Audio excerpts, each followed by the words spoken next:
So, hello and welcome to Meggi's Mindset Mastery Academy and Leadership's Insights.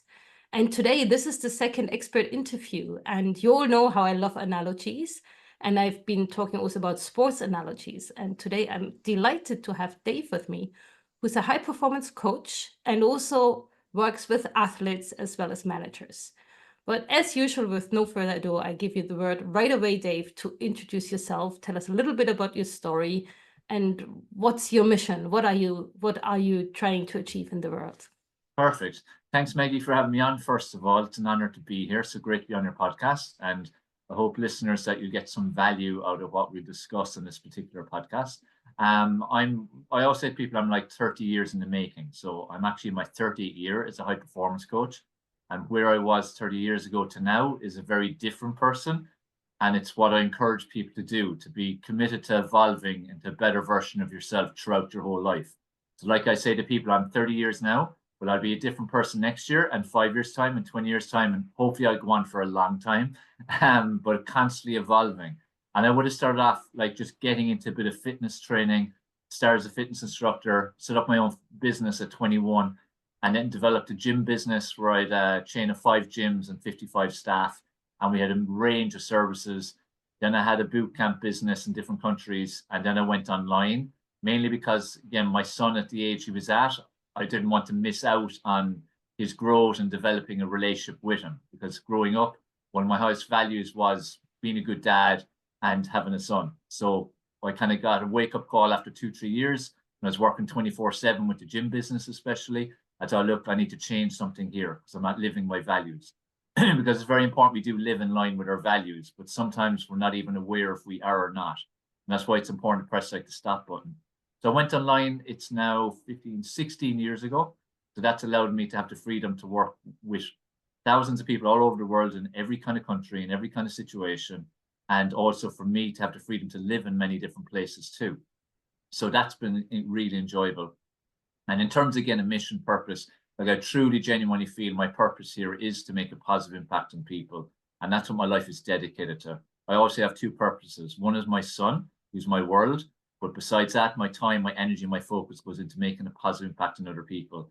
And through educating people, motivating, and hopefully also inspiring them by my own life. And I always aim to do my best to be a good role model. That's wonderful, Dave. And I think that's also where we immediately connected because we really have a lot of shared values and hopes to inspire people. For sure, exactly. You're making a huge impact yourself too, and you're living, again, a purpose like that. Thank you. And you know what I also hear you, and we'll get back to that. As you know, I've gone on that whole mission around transitions, and you did mention how you kept on evolving.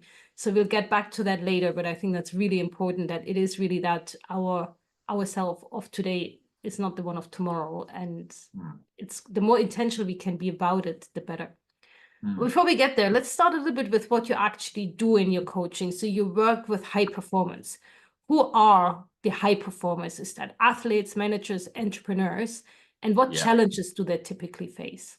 Yes, like your highest performance people who are achieving, their perception of success as well as society's. I suppose it's a bit of both because we all have our own personal perception of what success means. And then there's like a societal level.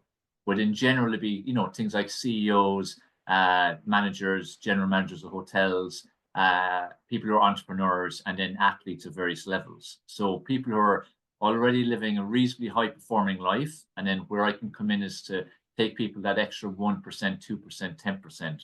And also especially grow an awareness of areas that a lot of people have no awareness of whatsoever.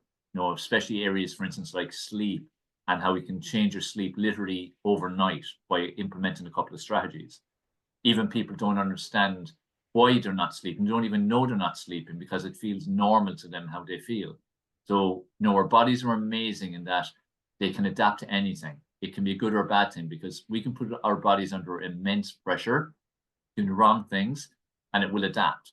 But it also then adapts when we're doing the right things. And usually if we're doing a lot of the wrong things, it kind of only stops us at a serious level. Like if your body gets stopped by, let's say, it could be again a heart attack, you faint, blood pressure goes through the roof, different things like that. Just like you need to seriously take notice.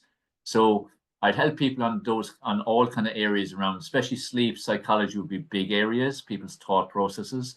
I always say that we all have traumas at different levels. We all have mental health issues at different levels. Like mental health traumas are nearly seen as just for a small section of society who've been through something horrific, and nearly as if it's something wrong with them, when we all have a level of it, because from when basically conception, we're aware of our surroundings subconsciously and consciously, and we're taking in aspects of it in terms of noise, voices, what's going on. And again, sometimes we're aware, sometimes we're not aware, and that continues throughout our entire life. So there's a lot of stuff like that that's, as an adult, affecting you, that maybe is something that happened to you when you're 3 years of age. Even recently, I had a discovery with a client of that, where something that was affecting her now, when she's 50, actually yesterday, something that happened to her last Friday, was because of something that happened when she was 4. It was only when we were digging and digging and digging, we realized it. So, when people think high performance, a lot of times they think again of, driving on hard with work and pushing on hard with making money and stuff. But there's a little bit more awareness around the health and the connection. But like, health is so important, and your mind body health area has such a key foundation to everything. So I help people a lot on rectifying areas of that need rectifying to increase to high performance level. And again, take people from where they are to a higher level, but also take people where they want to, because a lot of people don't know how to kind of get more energy, how to sleep better, how to even fit in things like proper nutrition and exercise, because they feel they can't find more time. But it's about being productive with the time, learning to prioritize, and managing your schedule better. Because we all have 24 hours. No one has more hours than anybody else. But what we're using them for is literally illustrating what we're actually prioritizing, which often is in conflict with what we say we want to prioritize or what we want to prioritize. So it's nearly like a skill to learn how to do that. I always describe it like a jigsaw. So you're creating a jigsaw. So we need to create like new jigsaws usually for most people. But it's a case of wanting to, and typically people who are higher performing in it, that's illustrating the way they live their lives or their position, they have that willingness at least. They just need the guidance. That's why I like working with, again, high performing individuals. They want it, just in case they need the right guidance and instruction, and they'll run with it. I really like that. And if I try to paraphrase that, so in a way, you're almost taking an approach how you would train an athlete, because really looking after the body, the mind, and all of that, and almost help also managers, CEOs to apply that. So you don't necessarily help them only to, I don't know, run a meeting more efficiently. It's really to be more a higher performing being, a person in their jobs, right? Exactly. That's the thing that's important, because again, if you look again, health, nutrition, exercise, all these areas, a lot of time in the business world or mission world, in organizations, it's not seen as, really important. But at the end of the day, every person is like a machine. And if the machine's operating better, and especially from their brain and brain cognition and all the different functions, they're going to be better at their job and their role. And that then has a knock-on effect. So if each individual can be better performing, as I said, in terms of their body, their brain, their productivity, their prioritization, how they feel about themselves even, is something that's rarely ever thought about. If you feel better within yourself and better self-image, self-esteem, self-love, and also you've better confidence, and you are operating better, you're then naturally going to perform better in your role. Because again, the happier you are in general, the happier you're going to be, with your role, and the more, I suppose you can nearly call it, oomph and energy you'll have. So you're going to be better then for the company. And this is why it's so important for companies to create culture and focus on culture. And while again, there's a bit more awareness of it, there isn't anywhere near enough. There's still too many companies and organizations that see people as just like cogs in the wheel, are pretty much trying to get blood out of them nearly.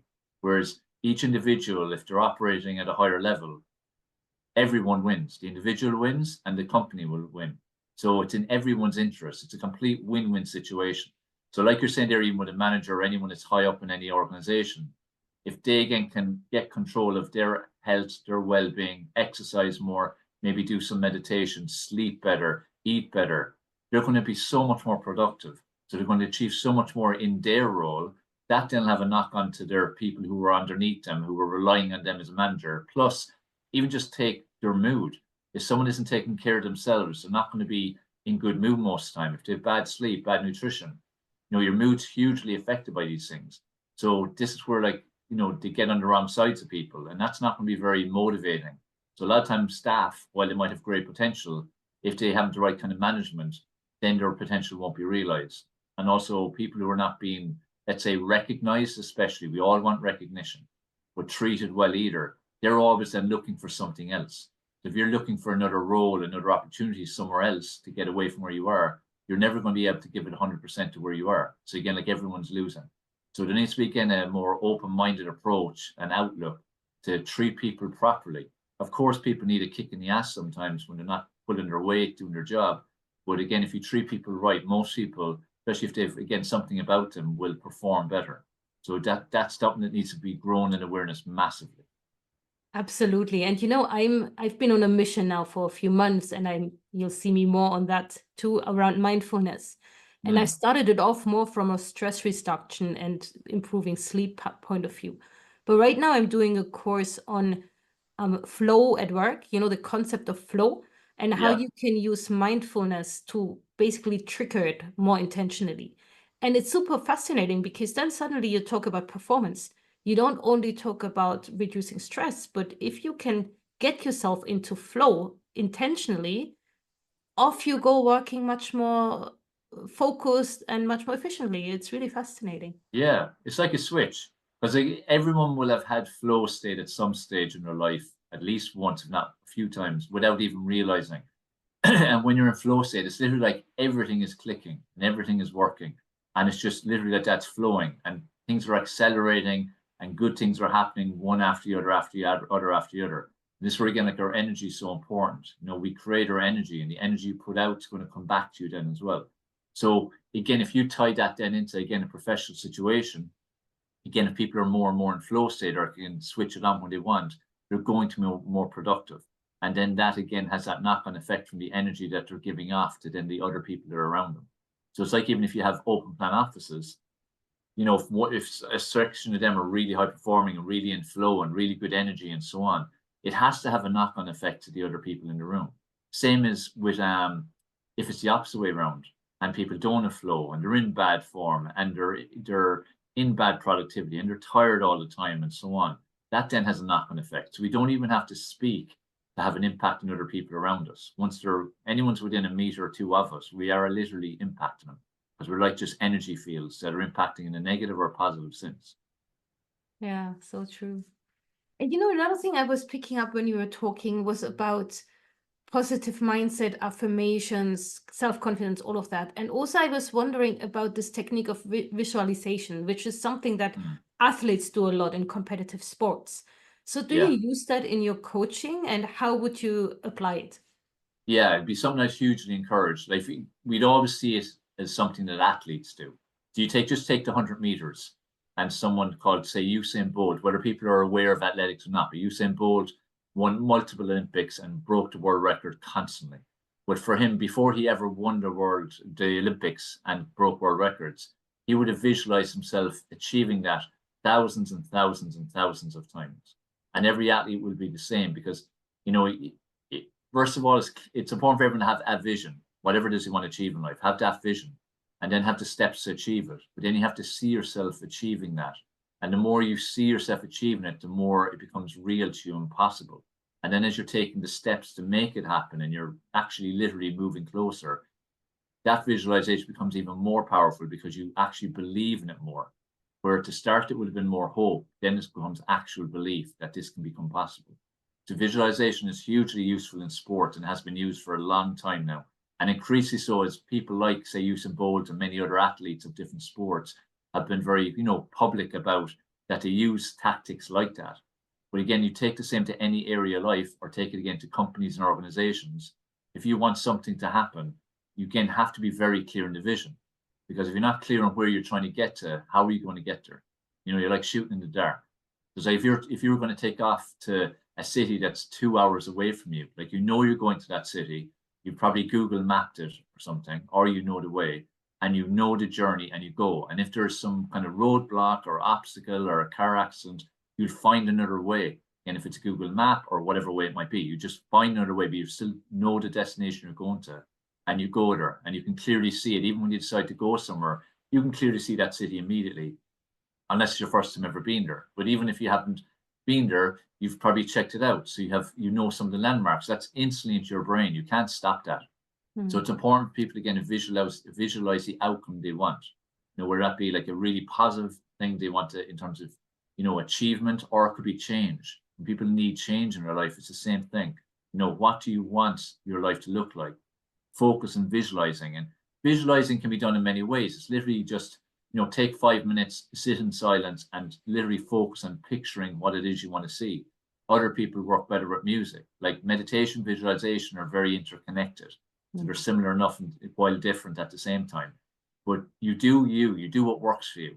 Some people might be better off sitting in nature and literally just, again, visualizing then.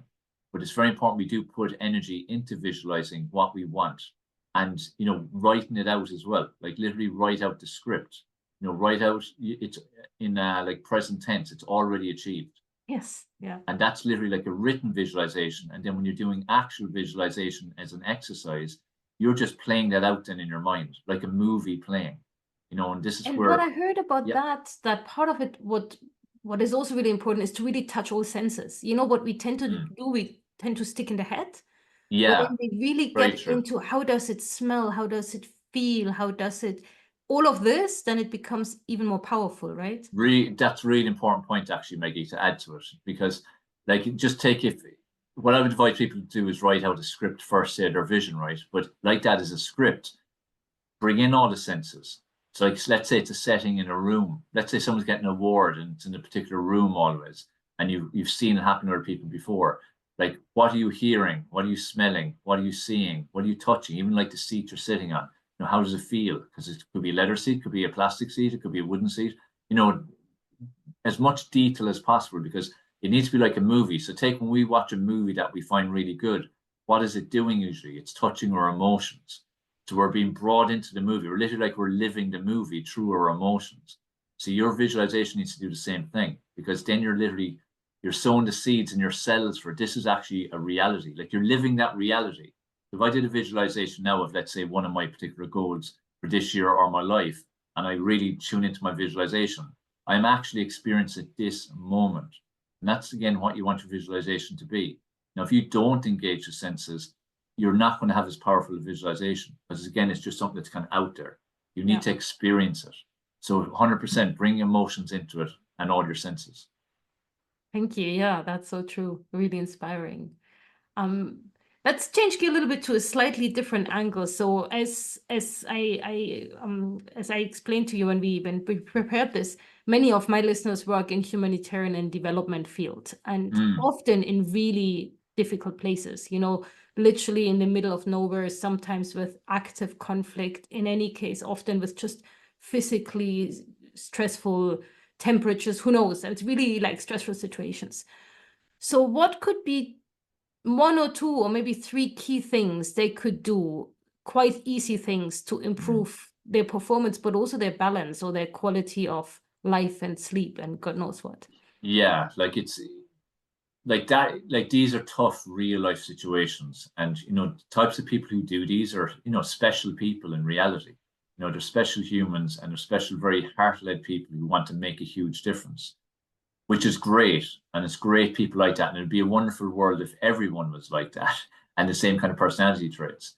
However, the unfortunate thing about majority of people I've come across like that in my lifetime who were of those kind of characteristics, the one common trend is they do not put themselves first, and usually never, ever, ever, and never even have put themselves first. And they nearly live by the script of everyone else is more important. So whether it be, again, someone has a child or like that, they're working in humanitarian crisis areas, and again, everyone's more important. Now, this is where people have to get clear. Like, it's not that your child isn't important and isn't your absolute world and so on. Like I said, my own son is. It isn't that those people that you're trying to take care of in crisis areas and war-torn and so on, they're not important. They are. That's why you're there. You're trying to make an impact on them. But the thing you have to remind yourself of is, if you don't take the best care of you, you can't take the best care of them. Like, it's not possible. So if you're operating at 60%, you can only give 60%. If you're operating at 90% or 100% your ability, then you can give them more. So this is where, I suppose, I always say there's two versions of selfish. We only see one version of selfish. We see selfish as being bad. There's good selfish too. Like, if you're more selfish and give yourself more time and do things that are better for you, you will impact other people much more positively. So that's a good selfish, if we're to use that word, for instance. So people in these kind of situations, while it's difficult to take care of you and put you first, you have to, even to small degrees. And again, like that, people, when they hear of putting themselves first, they always feel or think it's like hours and hours of, whether it be exercising or food or sleep or whatever. It's like so much more time they have to somehow find in addition to what they're doing. But the reality is everyone is eating, everyone is moving to some degree, everyone is sleeping. So people are doing these things. It's just, are you doing them optimally? And most people aren't doing them optimally. And if you do them more optimally, then you're taking better care of you and you're taking better care of everybody else. So again, it's about putting yourself first. So let's touch on sleep first, because sleep, again, is an easy one to rectify, like we were saying. A lot of people, what to do before bed or sleep, wherever they are, is like phones and using technology. What people need to do to improve their sleep instantly, and I can pretty much guarantee tonight, is turn off those devices. One, turn them off, because you're not transmitting radiation constantly beside your head. And people find it hard to believe like that's the case and they can have such an impact. But trust me, and you will feel a difference tonight if you do this.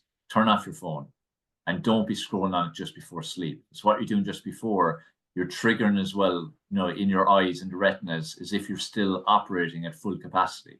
But if you're on the phone scrolling, your body is making you able to be at full throttle. No matter how tired you may feel, internally and in your mind, you're full throttle.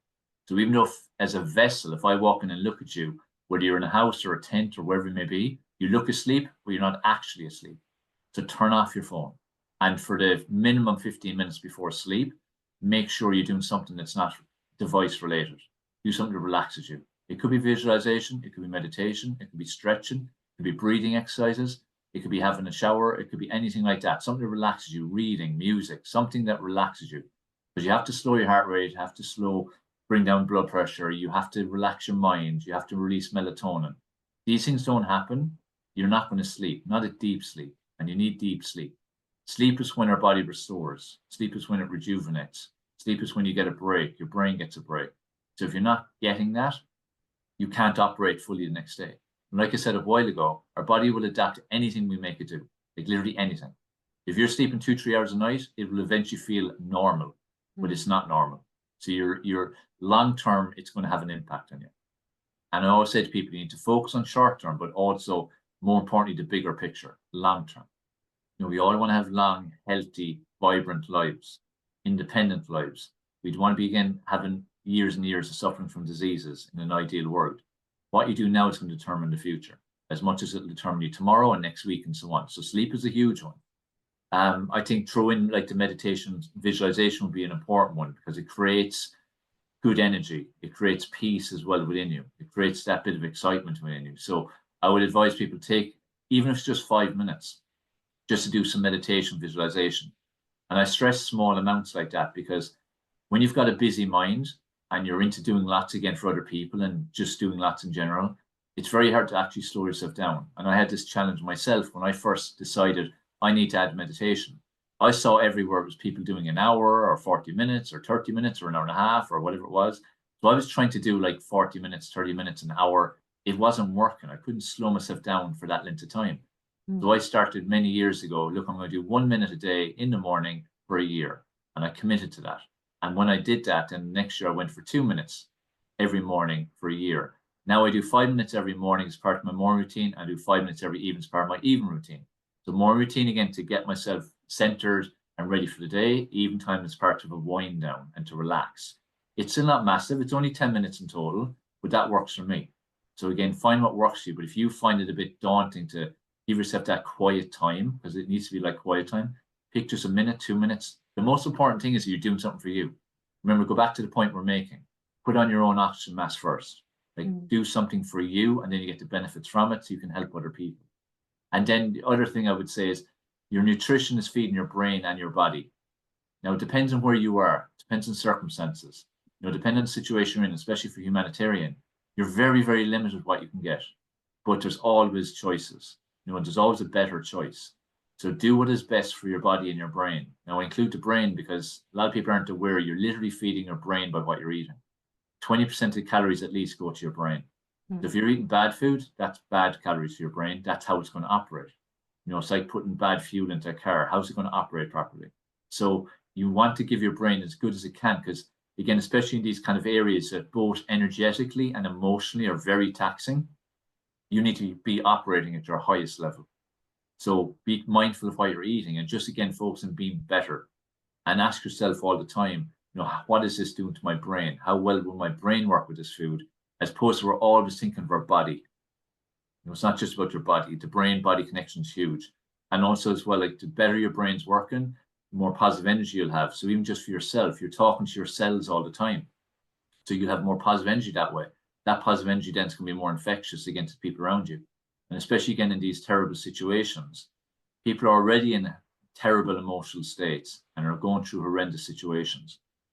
They don't need someone who's themselves in a bad emotional and an energetic state. So the better you are that way, the more infectious you can be on these people who are going through hell, basically. And even if it only improves their energy and emotions by 5%, isn't a lot better than being where they are. So this is where we can have such an impact on other people by small things.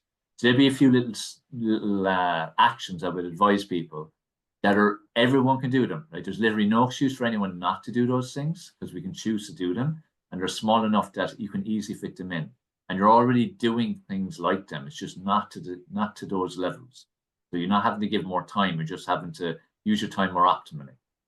I really like this. So sleep, visualization, and nutrition. And you know what struck me listening to you is, I mean, first of all, I think they're simple. They're not necessarily easy to do because they all require discipline and habits. And you know, that's why I also like so much the sports analogy. Like if you train for a marathon, you will not run a marathon if you go for a run every third week. You know, you have to show up X times per week, building up your fitness, right? 100%, So with these skills, it's the same, right? You know, if you want to have a better, like a freer mind, and you start meditating, even if it's just a few minutes, you got to do that every single day, or at least, I don't know, 5 days a week. Yeah, exactly. Pick a number of days that like the key thing is it's about progress. Let's say right now, most people won't be doing any of those things, let's say, right? So even just pick again, like meditating. If you decide, okay, look, I've listened to this, it makes sense. I'm going to put myself first. I'm going to do 1 minute Monday, Wednesday, Friday morning. It's a start. The main thing is if you look at then you do that, that week was better than this current week. You've progressed. So see, the problem is that society makes us feel we have to always take monumental leaps. Otherwise, what's the point? It's like a run. Oh, I need to go out for 2 hours. I don't have 2 hours. What's the point? But sure, couldn't you go out for 20 minutes if that's all you have? Like, it's about consistency. It's about ticking the box, because the more consistent you are, the more normal it becomes. Now, going to the point you said there as well about it not easy. Like, they're not easy. While they're small, they're not easy. Nothing ever is. And the reason for that is we always gravitate towards the easier option, which is to do nothing and stay where we are. Familiarity, comfort zones, and so on. That's just evolutionary. You know, like go back to cavemen and so on. Like it was easier just not put yourself at risk than put yourself at risk. So it's just natural instinct for us to not want to do these things partly, but we have to override that and do them because the benefits are massive. So my advice is always like take a positive step, set a goal, stick that's realistic. There's no way you can't do it unless you're just being lazy and not putting you first. Do that and then build on it. So even the meditation, if it was only 3 times a week for a minute, then make that 4 times, then 5 times, 6 times, 7 times, then try 2 minutes and build and build and build. You know, and just keep doing that little by little. And you're going to notice the difference. Because like that, like the marathon running, you need consistency. If you don't have consistency, you're not going to get the benefits. Yeah, so true. Thanks a lot. Look, I have one more question before I challenge you on the quick fire burst questions that I warned you about. And this is around transition and reinvention, which is this topic I'm exploring now. So you mentioned you're consistently evolving for the last 30 years. So there's a bit of continuous growth. But have you also experienced some major career or personal life change? And if so, what were the major challenges of those transitions and how did you manage? Okay, good question. And change in terms of it could be positive or negative, correct? Or how you perceive it. Yeah, like a big thing that changes, or maybe it's even your priorities that change, just something that was really different. And then you deal with it.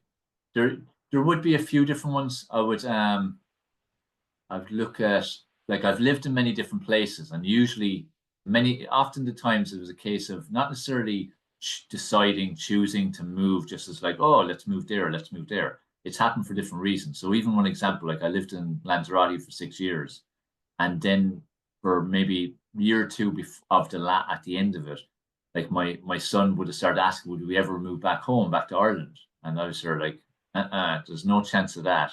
Worked hard to get this lifestyle, and this is a lifestyle that we're having, because again, it's a great lifestyle. But it became more and more apparent as time went on that it was genuinely a case if he was missing home, missing family, especially having cousins. When Woodward left, he wouldn't have cousins and things like that. So we had eventually I decided to give in and go, look, we're going to move back for him. And he was delighted. And it was the best thing to do. But it was a huge shift to go from there where, I had various different types of businesses and I had a certain type of life there. And then coming back here then to kind of nearly start again to some degree. So that would have been a huge change. Plus, I've always felt like for me, it's like Ireland necessarily wasn't my home, let's say. It didn't feel like my home. So it was like going back to somewhere that didn't feel my home then and never was going to. So it took adjustment even for me to accept the reality of being back where I had left for a particular reason and having to have a change of life and nearly starting again. That was one big one. And a big one, again, like everyone's experienced something during that phase, but like even like the COVID phase and so on, where suddenly everything's going great and then boom, you can't do anything. Like there's so many things you can't do. That was I found that a very challenging time. While I was working a lot online, I was working a good bit offline at the time in some big projects, and they all just stopped.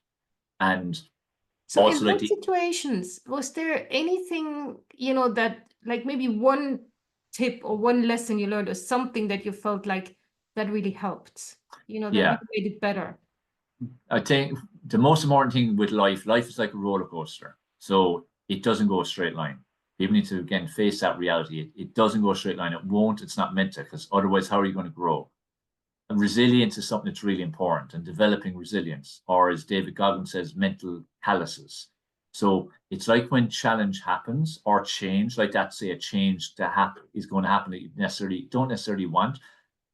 It's like embracing the challenge. And what can you potentially learn from? What are the lessons? Mm-hmm. Go into solution mode, especially. And that's like a skill or a mindset or perception that people really need to adopt, because people usually go into their shell, they bury their heads in the sand, they go into poor me, or they just get devastated by situations. If a reality is a reality, that's what it is. You need to go into solution mode. You need to focus on resilience. And also, the more resilient you become, the more you can deal with things future in life as well. Because also, the more you want out of life, the more resilience you need, because the bigger the challenges will be. Like if someone leads a very safe life, never takes what they perceive as risks, there will still be challenges, because that's how life is. Will it be smaller? But if you want more out of life, you're going to have bigger challenges. So it's a case of developing more and more resilience. Even going to what I said about 30 years in making. Like I'm far more resilient now than I was, say, 5 years ago, 10 years ago, 30 years ago. And I would have considered myself quite resilient back even 30 years ago. But life has made me more, because I've seen situations that have been changed, in control or out of control, and I've run with them and I've found solutions, but I've developed resilience in the process of that. So my advice to people would be that, when things happen, look at it. Why is it happening? What is in your control? What's not in your control? Also, what's always in your control of stuff that's not in your control is your reaction to them. Yes. You always control your reaction. Okay. So again, this was because sometimes people say, oh, but all that's out of my control. But how did you react? We all control that. How you react, and then the things within your control, and see it as an opportunity to develop more resilience. See it as a test. Like, okay, life, that's what you're throwing at me. Let's go. I'll show you what I'm made of. And it's like even in terms of trying to achieve goals or bring about change and impact, again, like what you do, like with your mission in terms of from a global perspective, try to make impact. You're going to encounter unbelievable amounts of challenges. You already have, but you're more resilient now because you embraced them and you ran with them and you went into solutions. So embrace challenges, I suppose, the summary, I'd say, of what I'm saying there. That's really inspiring, Dave. Thanks so much. It's really the growth mindset to build resilience. So, yeah. Yeah. And we choose, again, this is the thing. It's like go back to what we don't control. We still control the reaction. So we're holding a pen all the time, right, in our life, all the time. So we have to take personal responsibility for every aspect of our life. And when you do that, it's actually true freedom. Like you really do feel freedom. Wow. Yeah. Now you even bring in freedom. Yeah. So that's actually true. If you choose how you react, that frees you. I like that. I Yeah. like Oh, freedom. exactly. Like own everything. You know, like take responsibility. It doesn't have to be just around, again, your health. It can be around your career, your finances, your relationships. Because again, you're in control of everything.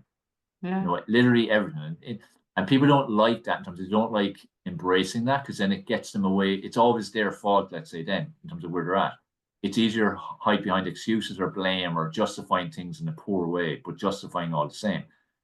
But if you own that, you actually know what, I'm actually creating this and this is my life and I'm responsible for everything to some degree. Even if other people have had an impact, you still have had some impact. You've allowed them into your life or so on. If you own that, like it's genuinely true freedom. Now, that really give you a totally different perspective on life. And also, most importantly, it allow you to create the life you want much easier. Yeah. Yeah. And you have the accountability for it. So that's great. Exactly. Exactly. Cool. Dave, let's jump into the quick fire burst. You This know is the the game? testing phase now. Yes. So you know the game. I'll be throwing questions at you and I challenge you to answer with one word. So one Some word might we're be a going bit for. hard. Yeah, sometimes maybe, Yeah. but let's try. As brief as possible, basically. Exactly. Describe your leadership style in one word, please. I'd hope inspirational. Nice. What's the key to successful teamwork? Communication. Hmm. One must-read book. Oh, it depends on what angle, but I would go for, I think, Seven Habits of Highly Effective People, Steve Nice Covey. I one. think it Yeah. because it can apply to any area of life. Yeah, no, it's a great book. Type of dream job you'd like to have if it wasn't your current one. Uh, Manager of Liverpool Football Club. That'd be The my previous dream. interview was AC Milan. There seems to be a pattern of Oh, people yeah? to manage football clubs. What would be your preferred superpower? You know, like flying or I don't know, teleporting, like whatever it could be.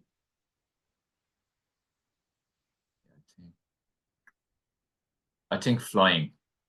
Nice. I love travel, so it'd Mm, be in my I'd be in control of where I go, when I go, how long it takes, things like that, for having to wait in airports and security and all that stuff. So yeah, I go flying. excellent. And what are you most grateful for? Most good for us, I have to say, my son. Like the Mm, joy he's brought into my life. As I said, growing up, like I've always loved kids. And I started babysitting when I was about 8, and I always wanted to have kids in general, but a son, I think, son and a dad, like there's always kind of special connection. So he's been the biggest kind of gift to me, and not just in terms of just what he's brought joy wise, but when I've had dark times, it's like everyone has good and bad times in life, but when I've had really dark times, he's been the reason I've kept going because I felt I had to be a role model, I had to keep going, I had to do it for him, I had to provide for him, and if he wasn't, who knows what would have happened, you know. So he's served many different purposes. He's only 19 yet, so there's a long way to go, but he's brought so much joy and he's brought me a purpose. And, you know, the last 19 years, even the work I do while I'm helping other people and there's ambition and all that side of it as well, a lot of it, again, is for him to provide and also be a good role model and show that, you know, you can be a good person and the impact you can have on other people from small little things. So I'd that's have to say him. amazing. And that's the perfect segue to really the very last question. Because as we wrap this up, as a parting thought, what would be your career advice you would offer to your 18-year-old self or to your 19-year-old son, you know, or any professional that's just starting out? Yeah, career advice. Uh, I think the most important thing, and I did it in parts in my own career, but there's times I could have done it a bit better to speed things, would be like, don't let anyone or anything stop you from what your vision is. So we go back into the vision. We care too much what other people think. Mm, And part of my journey that was really important, it's important for everybody, but it was really important part of mine is, again, caring less and less what other people think. And to just be you, be authentically you, whoever you are, because we're all unique individuals anyway. We all have different desires and ambitions and goals. Whatever that is, go for it. Like it's like I go back to the football one. Like that's a path I would love to have done. If I was to go back teleporting, I would love to go back and do a different start to my career. Because while I achieved a lot in the industry I'm in, I'm very proud of a lot of things I did. I would love to have gone into football coaching and management full throttle and put in the same level of energy. But I was told that it's not possible, and you need luck and pull, and it's not the right thing to do, and go this path and that path and so on. And I think that's one thing society needs to do better in. It's like kids they just have such ambitions. If you think every child, they want to be astronauts, they want to be footballers, they want to be whatever. And they genuinely believe they're going to be. Like, there is no doubt whatsoever. But people then in society destroy that and start putting them into a box of what's possible. Anything's possible. Because current people who are astronauts and footballers, they're just ordinary people as well. Just they didn't let anyone stop them achieving what they want to achieve. They had their vision that was like laser focused, forget everybody else, selfish again in a positive sense, and they went for it. That's the only difference. It's not that they're talented, but that is the key difference. So I would advise myself or my son or anyone, just don't let anybody or anything stop you achieving what it is you want to achieve. Just go for it. Reach for the stars. Wonderful. Reach for the stars. And there's another great book that you might be also interested in. It's I don't come up with the author now, but it's The Gentle Art of Not Giving a F. Oh yeah. What's his name again? Manson. Mark Manson, no? Yeah. It's a good one. Excellent book. Because absolutely, it's about exactly that. It's about not listening too much about all these things people might tell you what you cannot do. You just do it. And it's just societal conditioning. Like, that's all it is. That's what I'm saying. From even when you're literally from conception, you're conscious of everything. And most people are, unfortunately, more negatively minded and more risk averse and more safe living and more into gossiping about people versus how did they do that and wanting to learn how people are successful is more begrudgery than inspiration. So you're around that. So then you become that. And then that fear comes. And then you start being fearful of what other people think, whether it be parents or whoever. And it's hard to stand up to, because I did in different times in my life, and it was empowering while scary at the time. But each time you do it, it gets easier. Like, first time I did was when I was 2021, like go and set up my own business. Again, I was practically disowned because I had a huge offer in a totally different industry from the course I had done in college, but I turned it down to go into this industry and on very minimal wages and perceived no prospects. But I knew where I wanted to go. I was clear in my vision. So it's hard to do, but when you do it, the next time I had to again stand up to my own version of what I want to do versus other people, it was much easier. So it's just that first time is nearly the most important. It makes it easier. It's like with everything. That first workout you do. Step. Like first workout's really hard to even just go and do it, and it's sore. But then if you get into routine, then it becomes easy, and you're loving it, loving the feel. So I think it's such an important mindset for people to have. And the younger, the better. Wonderful. Thank you so much, Dave. It's a pleasure. So that was it. That was amazing. That was really inspiring. Thank you very much. Thank you for having me on. And I hope it did help the listeners. And, just main thing, just go out there, live your life. And remember, again, you're holding the pen, writing your script. And just keep reminding yourself that all the time, especially when you feel challenged or feel down or looking for inspiration. You're literally writing your script. So think of future self, watching the movie of your life. How do you want it to look? Like, do you want to have a smile on your face, or do you want to be filled with regret? So again, keep asking yourself that question. Wow. What a perfect wrap up to this conversation. So thanks so much. And pleasure. have a great day. Take care. And bye.